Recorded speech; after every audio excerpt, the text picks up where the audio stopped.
तू परमात्मा का नित्य सखा है।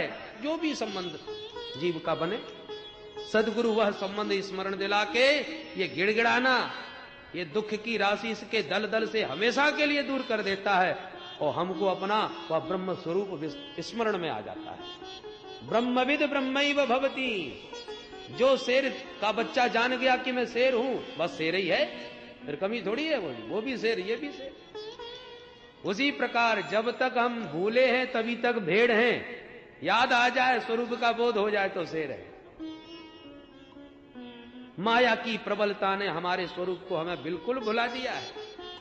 सदगुरु ही इस भूल को सुधारते हैं और स्वरूप का बोध कराते हैं। एक दिना वन में बस के मृगराज की नारी ने ना घर जायो, काहू गड़रिया के संग लगो, ताने बाही भेड़न बीच छुपायो, भूल गयो कुल कर्म सबे, जब बड़ो ही भयो तब डूब चरायो। ऐसे ही आत्मज्ञान बिना नर, भूल के ब्रह्म से जीव कहायो। हम जीव बन गए थे ब्रह्म, परंतु स्वरूप का विस्मरण हो गया। इस प्रकार से वेद स्तुति का एक एक श्लोक बड़ा ही मार्मिक है। वेदों का ज्ञान इसमें भरा हुआ है। भगवती श्रुति परमात्मा की महिमा का इस प्रकार से निरंतर प्रतिपादन करती है। बोल भक्त वत्सल भगवान की। त्रिसु देवेशु को महान। तीनों देवताओं में बड़ा कौन है, ब्रह्मा विष्णु या महेश? बोले ये दायित्व तो हमने एक बार भृगु जी के ऊपर सौंपा।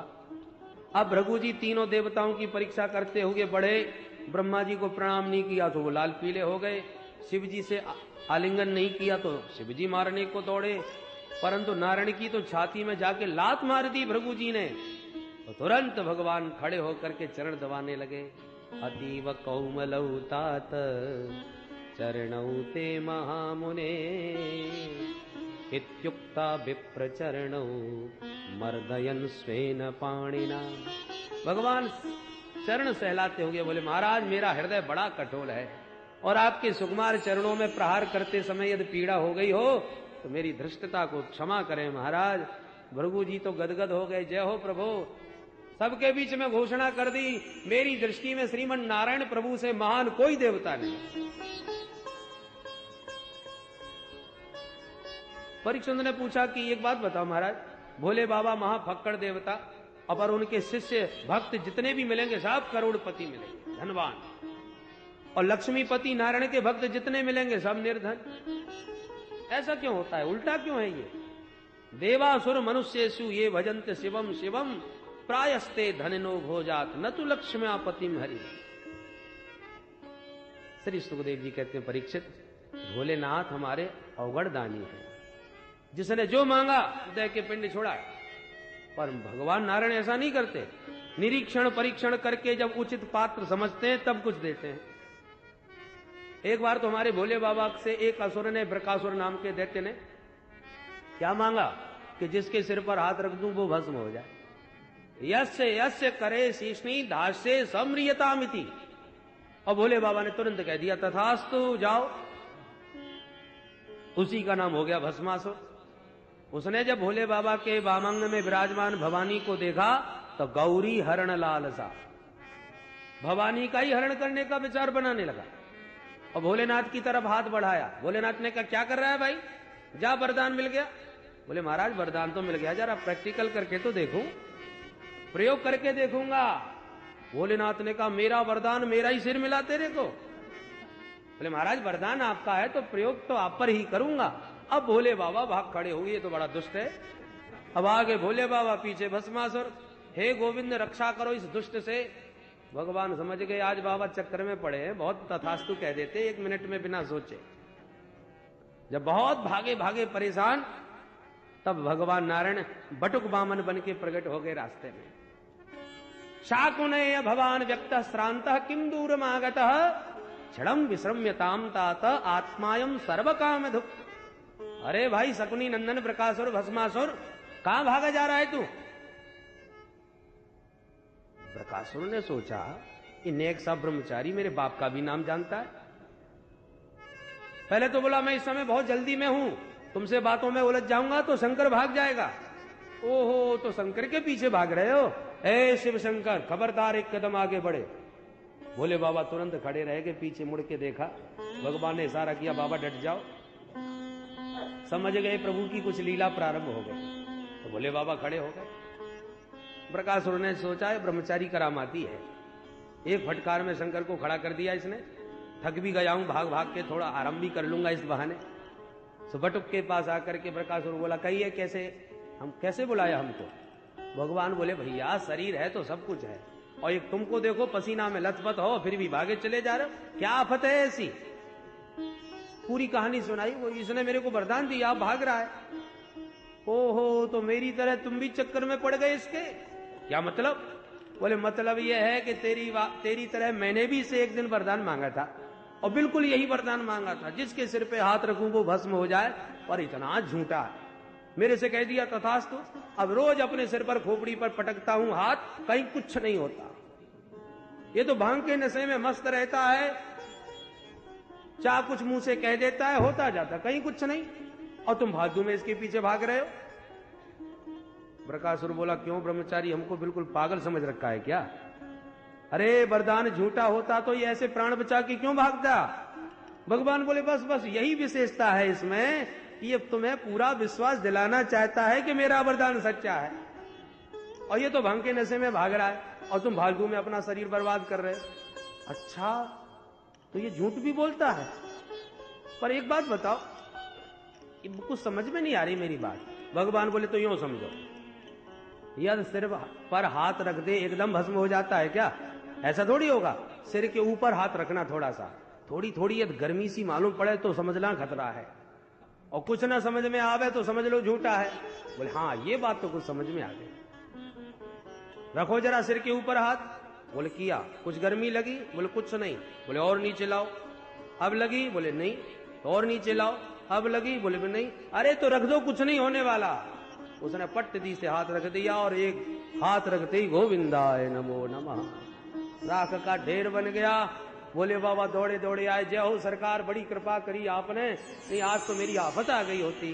भोलेनाथ से हंस के भगवान बोले, बाबा आजकल भक्त बड़े होशियार हो गए, जरा सोच समझ के वरदान दिया करो। बोले बाबा ने तो कान पकड़ लिया, अब खाई सो खाई, आंगे खाई तो राम तो है। तो ऐसे भोले बाबा अवगढ़दानी कुछ भी दे देते हैं, पर भगवान नारायण बहुत विचार करके ही देते हैं, ऐसे ही नहीं। बोलो जय श्री कृष्ण। एक बार भौमा भगवान ने, भगवान का ही एक स्वरूप है, द्वारका के ब्राह्मण के 10 पुत्रों का हरण कर लिया। अर्जुन ने उस ब्राह्मण के बालकों की रक्षा की प्रतिज्ञा कर डाली, और जब रक्षा नहीं कर सका तो चिता में भस्म होने को अर्जुन तैयार हो गया। तब भगवान अर्जुन को साथ में लेके भौम पुरुष के पास पहुंचे। इतना दिव्य तेज था कि अर्जुन देखने में भी समर्थ नहीं हो पा रहे थे। भौम पुरुष ने कहा, भाई तुम लोग 125 वर्ष के लिए गए थे, काम पूरा हो गया, धरती का भार उतर गया, अब अपनी लीला संवरण करके आ जाओ हमारे पास। तुम्हें यहां बुलाने के लिए मैंने ब्राह्मणों के बालकों का हरण करवाया था, ले जाओ। सभी ब्राह्मण के 10 बालक लेके भगवान द्वारका में वापस आए, ब्राह्मण को प्रदान किए। इस प्रकार से बड़ी अद्भुत भगवान द्वारकाधीश की लीलाएं। भगवान की सब पटरानियां प्रातःकाल होते होते भगवान के विरह की आशंका में गीत गाती थी। इसका नाम महिषी गीत है कि प्रभु अब प्रातःकाल होते हमें छोड़ के चले जाएंगे, इसलिए उनके विरह में संतप्त होकर के ये सब रानियां गीत गाती थी। अब प्रभु ने सोचा, मेरा परिवार 56 करोड़ की संख्या में पहुंच गया है, ऐसा ना हो कि मेरे परम धाम जाने के बाद मेरा ही परिवार पृथ्वी का भार बन जाए, इसलिए इसको सबको साथ में लेके चलना चाहिए। संकल्प किया, और कुछ संतों की मंडली द्वारका में आ गई, बगीचा में विश्राम किया। कुछ बालक खेलते हुए बगीचा पहुंच गए। महात्माओं को देखकर बोले कि पड़े पड़े मालपुआ सटकाते रहते हैं, चलो आज इन महात्माओं की कुछ परीक्षा लेके देखो, इनको क्या आता जाता है। बड़े भारी अपने को त्रिकालज्ञ कहलाते हैं। तो बालकों ने मिलके जाम्बवती पुत्र साम्ब को साड़ी पहना दी और पेट में कपड़े बांध करके गर्भवती महिला बना के संतों के पास ले आए। महाराज जी प्रणाम, कृपा करके जरा ध्यान लगा के बताओ हमारी भाभी के बेटा होगा कि बिटिया। अब महात्मा लोग कोई नाक बंद करे, कोई कान बंद करे, कोई आंख बंद करे, पल्ले किसी के न पड़े। बच्चे सब एक दूसरे को देख के हंसे। एक संत समझ गए, बच्चों शर्म नहीं आती महात्माओं से ऐसे मजाक करते हो, भागो यहां से। एक बालक बोला आता तो है नहीं, बताओगे कहां से? अरे जो पूछ रहे हैं वो बता नहीं रहे, आंख दिखा रहे हो। अब तो क्रोध आ गया दुर्वासा जी को, इधर आओ मैं बताता हूं। हाँ महाराज आप बताओ। क्रोध में भरे दुर्वासा जी ने शाप दे दिया, मूर्खो तुम्हारी भाभी के न बेटा होगा न बिटिया, अभी तू ऐसा मूसल होगा लोहे का तो संपूर्ण वंश का विनाश कर देगा तुम्हारे। जनिष्यति भो मंदा मुसलम कुलनाशनम। सुनते ही होश उड़ गए, कपड़े जब उतारे तो लिपटा हुआ लोह पिंड पैदा हो गया। उग्रसेन महाराज को रो रो के घटना सुनाई। महाराज घबराए, क्या करें, कुछ समझ में नहीं आया तो पीस पीस के मूसल बहा दिया। वही समुद्र तट पर बहता हुआ एरका नाम की पैनी घास बन गया। अंतर्यामी प्रभु को तो सर्वविदित है। देवर्षि नारद आए, भगवान ने कहा अब हमारे माता पिता देवकी वसुदेव को हमारे स्वरूप का ज्ञान कराइए महाराज। और तो सबको हम ज्ञान दे देते हैं, पर माता पिता को कैसे उपदेश दें? तब नारद जी वसुदेव जी के पास आए और वसुदेव जी ने उनसे भागवत धर्म के बारे में प्रश्न किया। महाराज भागवत धर्म का स्वरूप क्या है? तब समझाया नारद जी महाराज ने नवयोगेश्वरों के संवाद को। महाराज वसुदेव एक बार जनक जी के दरबार में नवयोगेश्वर पधारे। कवि हरि अंतरिक्ष प्रबुद्ध पिप्पलायन आविर हो द्रुमल चमस और कर भाजन। इस महात्माओं ने जब पदार्पण किया जनक जी के दरबार में तो जनक जी ने बड़ा भारी स्वागत किया और कहा महाराज पहले तो मनुष्य शरीर ही दुर्लभ है और मनुष्य शरीर में भी आप जैसे संतों का दर्शन तो अत्यंत दुर्लभ है। वैकुंठ प्रिय दर्शन, कृपा करके बताएं महाराज भागवत धर्म का स्वरूप क्या है, भागवत धर्म किसे कहते हैं? तब कवि नाम के योगेश्वर ने कहा महाराज जनक, मन्ये कुतश्चित भयमच्युतस्य पादाम्बुजोपासनमत्र नित्यम् उद्विग्न बुद्धेरसदात्म भावा विश्वात्मना यत्र निवर्तते भी। देखो ये जन्म मरण रूपी भवरोग है। भवरोग का जो भयंकर भय है, इससे मुक्त होने के लिए सबसे सुंदर सरलतम साधन है भगवान के चरण कमलों की उपासना। और दवाइयां है ना, उनके रिएक्शन होने का डर है। पर ये जो भक्ति रूपी सुंदर भवौषधि है, बड़ी मीठी दवा है। मन्ये अकुतश्चित भय मच्युतस्य, किसी प्रकार का कोई भय नहीं। दवा क्या है? पादाम्बुजोपासन मत्र नित्यम, गोविंद के पाद पद्मों की उपासना करो, भगवान के चरण कमलों की आराधना करो। यही भक्ति रूपी मीठी दवा तुम्हें जन्म मरण रूपी सारे भयों से मुक्त कर देगी। आजकल सबसे बड़ी बीमारी एक है, क्या? बोले टेंशन बहुत रहता है। उद्विग्न बुद्धे, बुद्धि में निरंतर उद्विग्नता बनी हुई है, ये बीमारी का लक्षण है। दाल जब तक कच्ची रहती है उफनती रहती है। आजकल तो कुकर में सीटी लग जाती है। और ध्यान दें, बटलोही में धीरे से दाल सिद्ध करिए तो जब तक कच्ची रहेगी वो बार बार उफनती रहेगी। उसमें से झाग सा निकलता है, माताएं उसे निकाल देती है, फिर उफनता है तो फिर झाग निकाल देती है। जब तक उफनती रहे तब तक कच्ची है, उफनना जब बंद हो जाए तब समझ लो सिद्ध हो गई।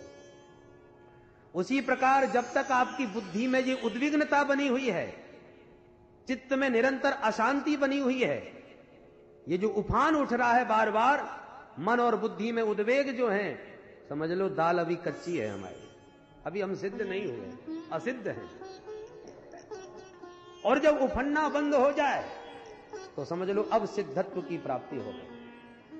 कोई कैसी भी परिस्थिति जीवन में विनिर्मित हो, और उस विषम परिस्थितियों में भी अपने चित्त में उद्विग्नता न आने पावे, बुद्धि में कोई उद्वेग न आने पावे, मन में वही शांति बनी रहे, समझ लो अब हम सिद्ध हो गए। ये कसौटी है स्वस्थ होने की। स्वस्थ का मतलब स्वस्थ स्वरूप में स्थित जो हो जाए वो स्वस्थ, बाकी सब अस्वस्थ। हम सब बीमार हैं, थोड़ी बहुत नहीं, भयंकर। जो जितना ज्यादा बीमार होता है वो उतना ही ज्यादा बेचैन होता है। महाराज क्या करें, चैन नहीं पड़ता, कब तक लेटे रहें खटिया पर, ना लेट कर चैन मिलता है ना बैठ कर, बेचैनी बहुत रहती है। इसका मतलब बहुत ज्यादा बीमारी है। हम लोग भी तो ऐसे, कोई 10 दिन भी रह सकता है एकांत में। अरे दिन भर भी कोई एक व्यक्ति मिलने ना आवे, कोई बैठने बोलने ना आवे, तो तुरंत पड़ोसियों को तलाशने लगते हैं, कहां बैठे भैया, किसके पास जाएं, बोर हो रहे हैं घर में पड़े पड़े, उद्विग्नता होने लगती है। इसका मतलब हम स्वस्थ नहीं है, अस्वस्थ है। स्वस्थ महापुरुष वह है कि वन में एकांत में बैठा है तो भी मस्त है, हजारों की भीड़ में बैठा है तो भी मस्त है, क्योंकि वो स्वस्थ है, अपने में स्थित है, और हम लोग दूसरों पर निर्भर हैं। हमारी चाबी दूसरों के हाथ। स्वस्थ वह है जिसकी चाबी अपने हाथ आ गया। किसी ने माला पहना दी, खुशी के मारे गदगद हो गए, बड़ा सम्मान हुआ, हमारी बहुत इज्जत करता है भैया। और किसी ने नेक उल्टा सीधा बोल दिया तो 2 दिन तक रोटी अच्छी नहीं लगी, टेंशन में बैठे रहे। इसका मतलब सुख की चाबी उसके हाथ में, दुख की चाबी उसके हाथ में, हम तो पराधीन हैं। स्वस्थ कहां रहे? स्वस्थ महापुरुष वह है कि किसी के सम्मान देने पर हम सम्मानित ना अपने को माने, किसी का अपमान करने पर हम अपने को अपमानित ना माने, क्योंकि हमारा आनंद हमारे पास और हमारे हाथ है। हम दूसरों के दिए उधार आनंद पर जीने वाले नहीं। ये स्वस्थ महापुरुषों के लक्षण हैं। उद्विग्न बुद्धे, बुद्धि में उद्विग्नता, ये तो अशांति और बीमारी का लक्षण है। अच्छा एक बात बताओ, बीमारी यदि आती है तो उसका कोई ना कोई कारण जरूर होता है। खट्टी डकार आ रही है, इसका मतलब उल्टा सीधा खाया है। जुकाम खांसी हो गया, इसका मतलब सर्दी लग गई है, ध्यान नहीं दिया। कोई ना कोई कारण तो होता है हर बीमारी का। तो उद्विग्न बुद्धि का जो रोग है, इसका कारण क्या है? जो हम 24 घंटे टेंशन में रहते हैं, परेशान रहते हैं, चिंता घेरे रहती है हमको, इसका भी तो कोई कारण होगा। बोले हाँ कारण है। क्या? असत आत्मभावात, असद आत्मभावात। असत माने नाशवान, अनित्य नाशवान वस्तुओं में हमारी इतनी अत्यंत आसक्ति हो गई है, उसी को हम अपना मान बैठे हैं।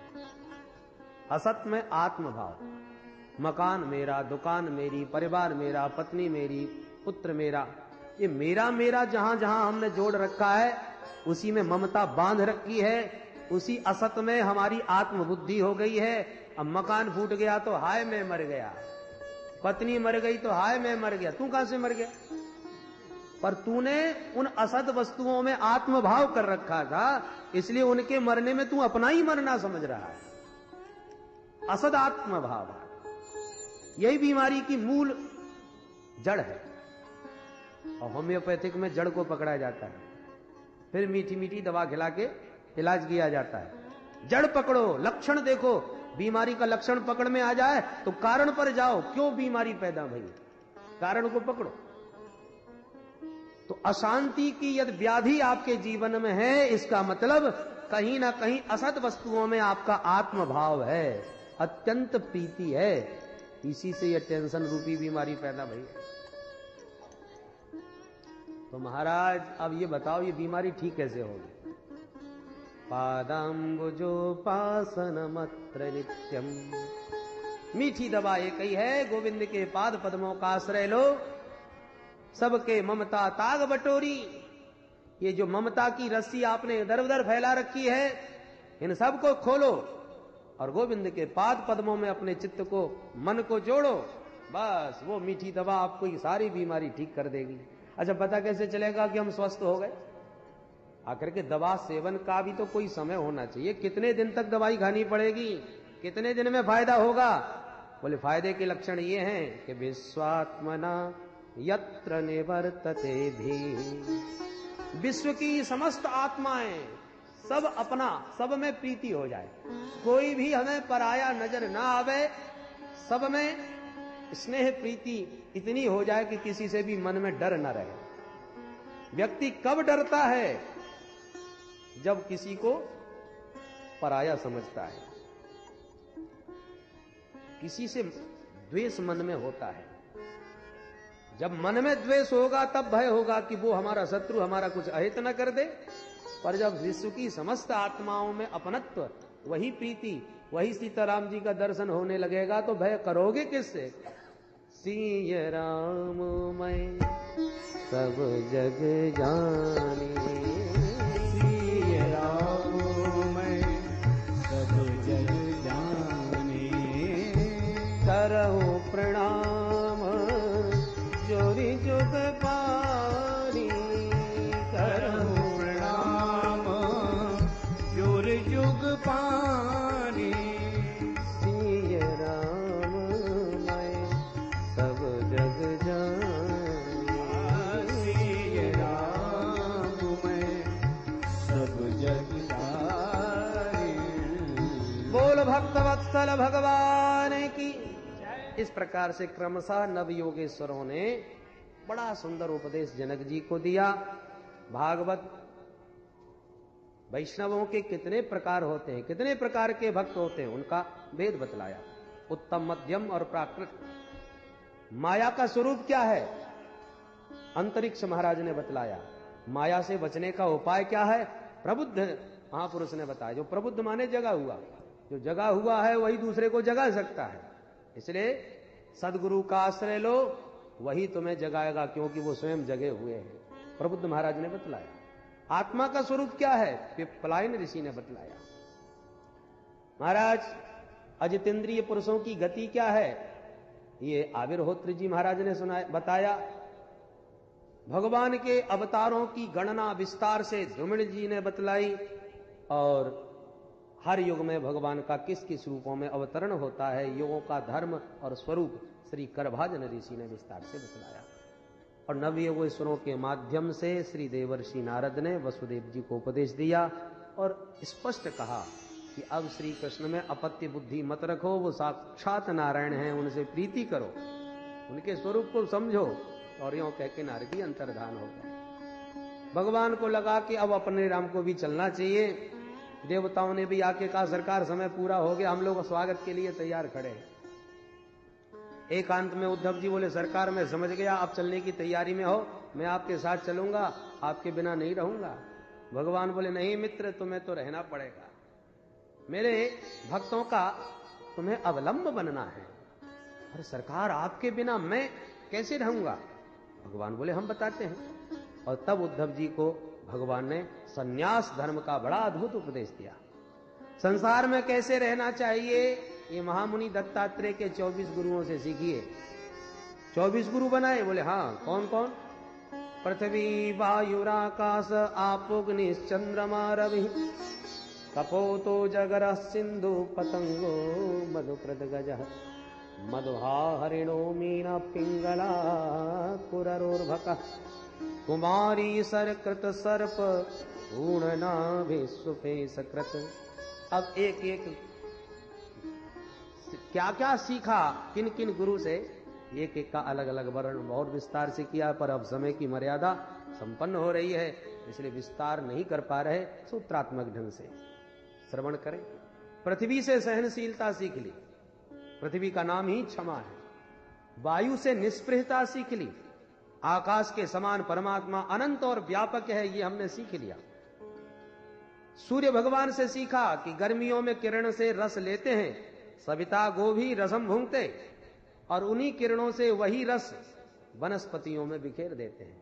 संत को चाहिए जिसने दिया सो ले लिया, और जहां आवश्यकता दिखी तुरंत दे दिया, आसक्ति वस्तु में नहीं। चंद्रमा को गुरु बना के सीख लिया कि घटता बढ़ता रहता है, और वस्तुतः चंद्रमा नहीं घटता, ये उसकी कलाएं घटती हैं। उसी प्रकार ये व्यवहार जो होता है, ये बच्चा है, ये बुढ़ा है, ये जवान, अरे शरीर बच्चा बुढ़ा होता है, आत्मा में ये बचपना बुढ़ापा नहीं आता।